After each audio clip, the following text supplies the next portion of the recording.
Hello students, मैं नीरज शर्मा एक बार फिर से आपका अपने यूट्यूब चैनल में स्वागत करता हूं। आज हम एक एक्टिविटी के द्वारा reflection, laws of reflection and types of reflection के बारे में पढ़ेंगे। यानी परावर्तन क्या है, कितने प्रकार का होता है और इसके नियम क्या हैं। आइए देखते हैं। हमने एक बॉक्स यूज किया है। इस बॉक्स के अंदर एक मिरर लगा हुआ है जो कि प्लेन है, उसके साथ में एक एल्यूमिनियम की फॉयल लगी हुई है और एक प्रोटेक्टर लगा हुआ है जिसकी वजह से हम विभिन्न कोण माप सकते हैं। आइए देखते हैं परावर्तन क्या है। किसी प्रकाश की किरण का किसी सतह से टकराकर वापिस आना। आप देख रहे हो दो किरणें आपको दिखाई दे रही हैं, एक जाती हुई किरण दिखाई दे रही है और एक आती हुई किरण, यानी कि ये परावर्तन है। प्रकाश की किरण का टकराकर वापिस आना क्या कहलाता है? परावर्तन। परावर्तन जो होता है कुछ नियमों पर आधारित होता है। आइए उन नियमों को समझने की कोशिश करते हैं। जो ये किरण आपको जाती हुई दिखाई दे रही है इसको कहते हैं आपतित किरण। जिस जगह ये टकराती है उस बिंदु को कहते हैं आपतन बिंदु। यानी ये जो पॉइंट आपको दिखाई दे रहा है ये आपतन बिंदु है। टकराने के बाद जो किरण वापिस आ रही है इसको कहते हैं परावर्तित किरण। ठीक है। जो आपतन बिंदु होता है इस पर यदि मैं 90 डिग्री का कोण बना लूं, उस कोण को मैं क्या कहूंगा? अभिलंब, जिसे इंग्लिश में क्या कहते हैं? नॉर्मल। इंग्लिश में आने वाली किरण को कहेंगे इंसिडेंट रे, जाने वाली किरण को कहेंगे रिफ्लेक्टेड रे, जिस पॉइंट पे टकराएगी उसको कहेंगे पॉइंट ऑफ इंसिडेंस। अब पढ़ते हैं परावर्तन का पहला नियम। यह नियम क्या कहता है कि जो आपतित किरण है वो आपतन बिंदु पर, परावर्तित किरण, आपतित किरण और अभिलंब तीनों हमेशा एक ही तल में होते हैं। यानी पहला नियम क्या है?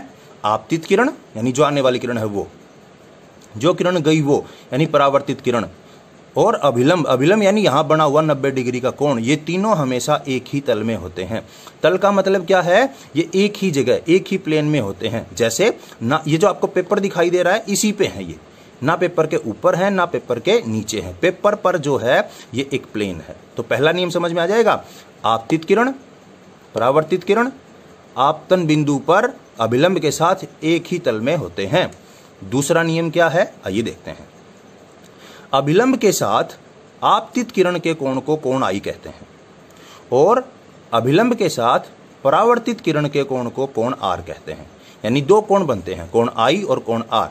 कोण आई किसके साथ बनता है? अभिलंब का आपतित किरण के साथ यानी इंसिडेंट रे के साथ, और कोण आर बनता है अभिलंब का परावर्तित किरण के साथ। ठीक है। अब देखिए ध्यान से, ये नियम ये कहता है कि ये दोनों कोण बराबर होते हैं। आप ध्यान से देखिए, यदि मैं 30 डिग्री के ऊपर आपतित किरण डालता हूं तो आप देखिए परावर्तित किरण भी कितने पे जा रही है? 30 पे। यानी एंगल आई किसके बराबर है? एंगल आर के। अब मैं एंगल बदल के देखता हूं, मैं 20 डिग्री कर दूं। यदि मैं आपतित किरण के एंगल को 20 डिग्री कर दूं तो आप बिल्कुल ध्यान से देखेंगे तो परावर्तित किरण का एंगल भी 20 डिग्री हो गया। इसे क्या सिद्ध हुआ कि एंगल आई और आर हमेशा क्या रहेंगे? समान रहेंगे। यदि मैं इसको 10 डिग्री कर दूं, देखिए ध्यान से, तो कितने डिग्री हो गया? ये 10 डिग्री हो गया। यानी आपतित किरण तथा अपवर्तित किरण के बीच का एंगल जो है वो हमेशा क्या रहता है? समान रहता है। यदि मैं इसको बढ़ाता हूं, 40 डिग्री कर दूं, ध्यान से देखना। अब यदि मैं इसको 40 डिग्री कर दूं तो जो ये एंगल है ये भी कितने डिग्री का हो जाएगा? 40 डिग्री का हो जाएगा। देख पा रहे हैं आप? यानी कि जो परावर्तित किरण है वो कितने डिग्री पर जा रही है? 40 डिग्री पर जा रही है। अगली एक्टिविटी में हम देखते हैं कि दो तरह के परावर्तन होते हैं। एक परावर्तन वो होता है जो स्मूथ सरफेस से होता है, दूसरा परावर्तन वो होता है जो खुरदरी सतह से होता है।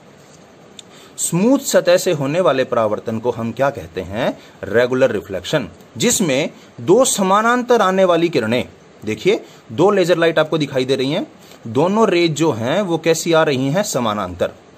समानांतर आने वाली आपतित किरणें टकरा कर जब वापिस जाती हैं तो वो दोनों कैसी रहती हैं? समानांतर ही रहती हैं। ठीक है। तो इस तरह के रिफ्लेक्शन को, जिसमें समानांतर आने वाली किरणें समानांतर ही जाएं रिफ्लेक्शन के बाद, उस तरह के परावर्तन को हम क्या कहते हैं? रेगुलर। ये जो परावर्तन हो रहा था आपने देखा ये दर्पण पे हो रहा था, परंतु अब मैं उन दोनों किरणों को किस पे डालूंगा? एल्यूमिनियम फॉयल पे, जो कि समतल सतह नहीं है। अब आप ध्यान से देखें, किरणें आपको आती हुई दिखाई दे रही हैं, परंतु जैसे ही ये समानांतर आने वाली किरणें एल्यूमिनियम फॉयल से टकराती हैं तो वो अलग अलग दिशाओं में बिखर जाती हैं। यानी कि अब की बार जो है कैसा परावर्तन हुआ है? इर्रेगुलर, जिसे आप क्या कहते हो, अनियमित परावर्तन, जिसके कारण वस्तु की स्थिति जो है थोड़ी सी स्पष्ट, यानी कि इमेज जो है वो स्पष्ट नहीं बनती। खुरदरापन होने के कारण किरणें अलग अलग दिशाओं में बिखर जाती हैं। तो एल्यूमिनियम फॉयल पे जो परावर्तन हुआ वो कैसा है, इर्रेगुलर है। और जो इस पे क्या समतल दर्पण पे हुआ वो कैसा है, आपका रेगुलर है। तो हमने क्या क्या सीख लिया आज इस एक्टिविटी से। परावर्तन क्या होता है, प्रकाश का टकराकर वापिस आना। दूसरा हमने क्या सीखा है कि परावर्तन के क्या नियम हैं, दो नियम हैं कि आपतित किरण, परावर्तित किरण और अभिलंब, ये एक ही तल में होते हैं। एक हमने सीखा कि कोण आई हमेशा कोण आर के बराबर होगा। और हमने सीखा कि यदि समानांतर आने वाली आपतित किरणें परावर्तन के बाद भी समानांतर रहें तो उसको हम क्या कहेंगे, रेगुलर रिफ्लेक्शन। यदि वो बिखर जाएं, अलग अलग दिशाओं में जाएं, समानांतर ना रहें तो उसको कहेंगे इर्रेगुलर रिफ्लेक्शन।